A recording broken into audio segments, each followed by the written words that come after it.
Hey guys, it's me, Sarah Weber. Hopefully you didn't forget me. I haven't uploaded in 10 million years, but I'm back and I'm doing a Q&A. Thought that was a good way to start uploading again.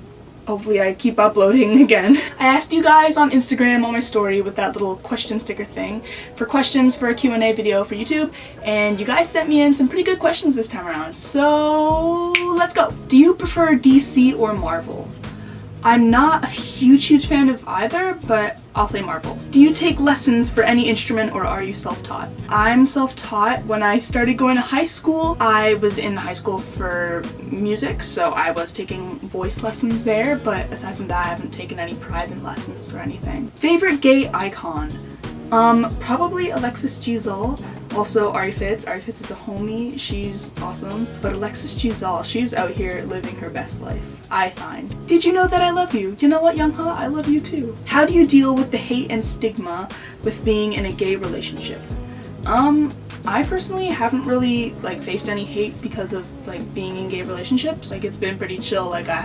No one's come for me. There's been maybe 2 people on Instagram who've been like, hey, that's gay, and I'm like, you're right. So what shows do you watch on Netflix? I don't really watch a lot of things, period.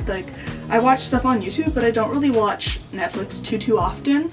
If anything, I'm watching a stand-up comedian or something, but there aren't really many shows that I just watch. When I was in Vancouver this year, before we went to bed, a couple of my friends and I would watch RuPaul's Drag Race every night on Netflix, but I don't know, yeah, that's pretty much it. Do you sleep with stuffed animals? I actually sleep with this every night. My friend got it for me for my birthday a while ago, and it's the most fluffy thing ever. It's so soft. And it smells like strawberries, so we love Lotso. Sleep with him every night. Yeah.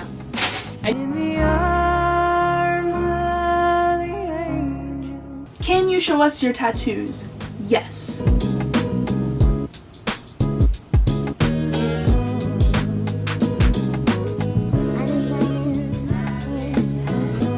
What movie could you watch over and over again without getting tired of it? Shrek. Will you ever date a fan of yours? P.S. I love potatoes. Also, I was the one who roasted you when Josh was on live. Equals. How does your queer identity mesh with your work as an actress and musician? Oh, that's a good question. It hasn't really meshed with me being an actor yet, but my goal this year is to get a queer role because I'm not a fan of straight cis people playing queer people on TV and on shows and in series. I think queer people should play queer people because we are queer people and we shouldn't be represented by people who are not us.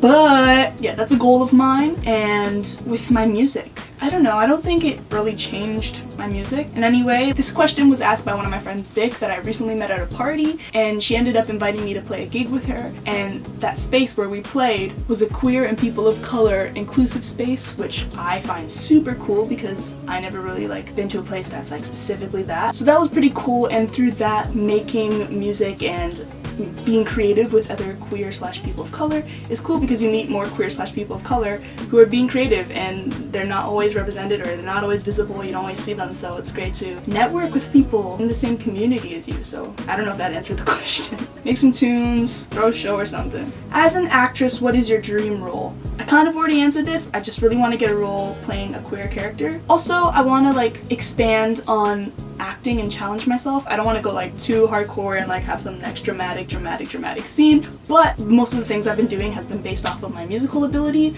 or about me being very excited because it's for a kid's thing, but I haven't acted, if you know what I'm saying. I haven't been a character, you know, so I wanna challenge myself in that way. Who is your favorite between Veronica and Betty from Archie comics / Riverdale TV show?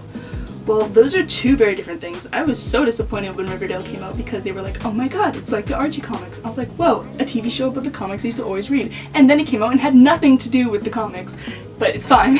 I think Riverdale isn't a horrible show, but it's not about Archie. They just took the character names for views, so it'd be cool if they either actually made a story around the comics or just made a whole different show called something else and didn't involve the characters from Archie. But my favorite character out of Betty and Veronica from the comics is Betty, and from the Riverdale show would be Veronica. Are you going to do a meetup anytime soon? That's not really anything I've ever thought about or ever planned. It's not on my to-do list. Not because I don't want to, but just because, like, who's gonna meet up with me, you know? Like, I guess if you're asking this question, you would be wanting to meet up with me. But it's just never something I thought about, because I don't know who wants to meet up with me. When did you first realize you were a part of LGBT+, so like the community? I don't know, I kind of came out to myself in the summer after 8th grade, but I always knew, like, I had a crush on one of my friends in grade 2 who was a girl. There was never a point where I saw myself with a man, so I guess I just always knew, but I came out to myself the summer after grade 8, or going into grade 9 a little bit too. It was a long process. When's your B-Day? May 10th. Somewhere you would love to go, and who would you take with you? I've always wanted to go to Scotland with my dad. I'm part Scottish, and that's coming from my dad's side and from his dad's side. Neither of us have been, and Scotland looks beautiful, and I'd love to go and just explore heritage there and go with my dad because he's from there and that's where it comes from. Yeah, just explore that with him. I also just want to go to a sunflower field. Like, I don't know where, like, a good sunflower field is. One of my friends pointed one out to me. I might actually go this week. How many foreign languages do you speak? 0. What was your hair's longest length?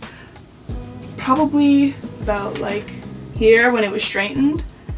Here, or maybe here when it was straightened. I'd usually have it braided when it was long and it'd go to like here. What tattoo are you planning on getting next? That's if you want a new tattoo.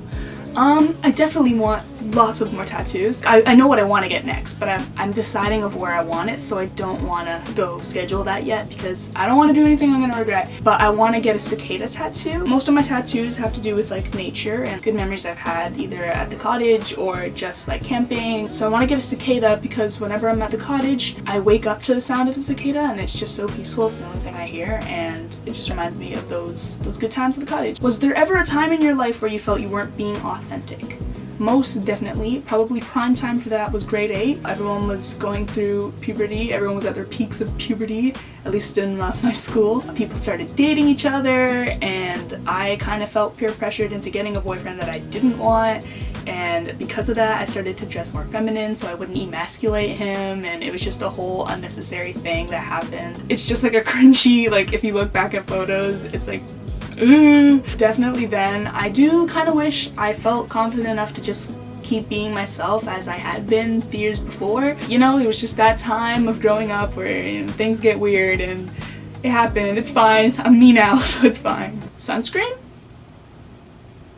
What advice would you give to your 10-year-old self? That's good. One would be you don't have to keep being friends with the people you're used to being friends with, because I guess when you're younger you kind of have that group of friends and you're just friends with them because they're there and because you're used to being friends with them. But I would have loved to know that I'm capable of making new friends and I can do that, and I don't have to keep being friends with everyone I'm friends with because maybe they're not all friends, you know? Another thing I would tell myself is that you're gonna get over some of your biggest insecurities, so keep strong. It's gonna get better. It's good. What's your best way of grounding yourself and staying centered and calm? Ooh, that's a good question.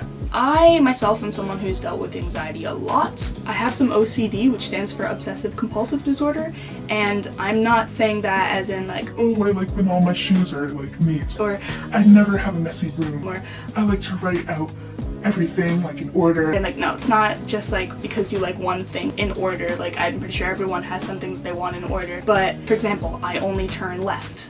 Like I can't turn right or else I get like anxiety, like I get really anxious. There's a lot of things that I have to touch more than once, or I have to touch it again because I touched it wrong the first time, and if I don't, it's gonna be really bad and something bad's gonna happen. Obviously, no, it's not, but that's what my brain tells me. Sometimes if I'm possessing a number of things, I have to have a certain number of those things, even if I don't need all of them or want all of them. I need to have a certain number or else the number's wrong. And see, none of this is very rational at all because it doesn't make sense, but that's the way my brain works. And so that has caused me a lot of anxiety, which has caused me to not be calm or grounded or centered. Through the past few years, I've been trying really hard to learn how to cope with anxiety and cope with things being a little crazy, stepping back and looking at the big picture.